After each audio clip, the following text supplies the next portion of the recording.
Hello friends, welcome back to meals and makeovers. இன்னைக்கு நாம ஒரு அல்டிமேட்டான பவர் பேக்டு ஸ்மூதி தான் பார்க்க போறோம்.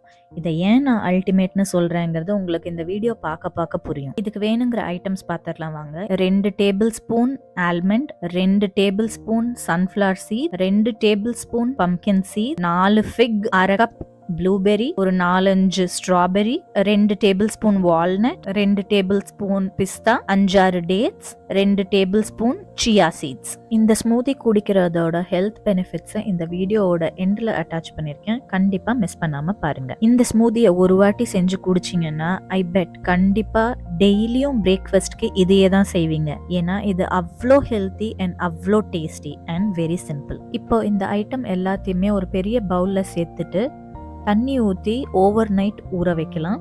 ஃப்ரூட்ஸை இப்போ ஆட் பண்ண போகிறது இல்லை. காலையில் நம்ம பிளெண்ட் பண்ணும்போது தான் ஃப்ரூட்ஸை சேர்த்துக்கணும். இதில் இருக்கிற எல்லா ஐட்டம்ஸும் நீங்கள் சேர்த்துக்கணுங்கிற அவசியம் இல்லை. எது இருக்கோ அதை வச்சு செய்யுங்க. இதில் நம்ம சுகரோ இல்லை ஆர்டிஃபிஷியல் ஸ்வீட்னரோ ஆட் பண்ண போகிறது இல்லை. ஃபிக், டேட்ஸ் அண்ட் ஃப்ரூட்ஸ் தான் வந்து இங்கே ஸ்வீட்னர். இப்போ நான் இதில் தண்ணி ஊற்றிருக்கேன். ஓவர் நைட் ஊற வச்சுட்டு காலையில் காட்டுறேன். 8-9 ஹவர்ஸ்க்கு அப்புறம் பாருங்க நட்ஸ் எல்லாம் எவ்வளோ நல்லா சோக் ஆயிருக்குன்னு. இப்போ ஒரு மிக்ஸி ஜாரில் ஊற வச்ச நட்ஸை சேர்த்துக்கலாம். ப்ளூபெரிஸ் சேர்த்துக்கலாம். ஸ்ட்ராபெரிஸை இங்கே ரஃபாக பண்ணி எடுத்திருக்கேன், அதையும் சேர்த்துக்கலாம். இந்த ஸ்டேஜ்ல மில்க் ஆட் பண்ணி பிளெண்ட் பண்ணிக்கலாம். நான் இங்க 2% மில்க் எடுத்திருக்கேன். மில்க் வேண்டான்னு நினைக்கிறவங்க ஏதாவது வீகன் மில்க் கூட ஆட் பண்ணிக்கலாம். அவ்வளவுதான், ஹெல்தியான ஸ்மூதி ரெடி.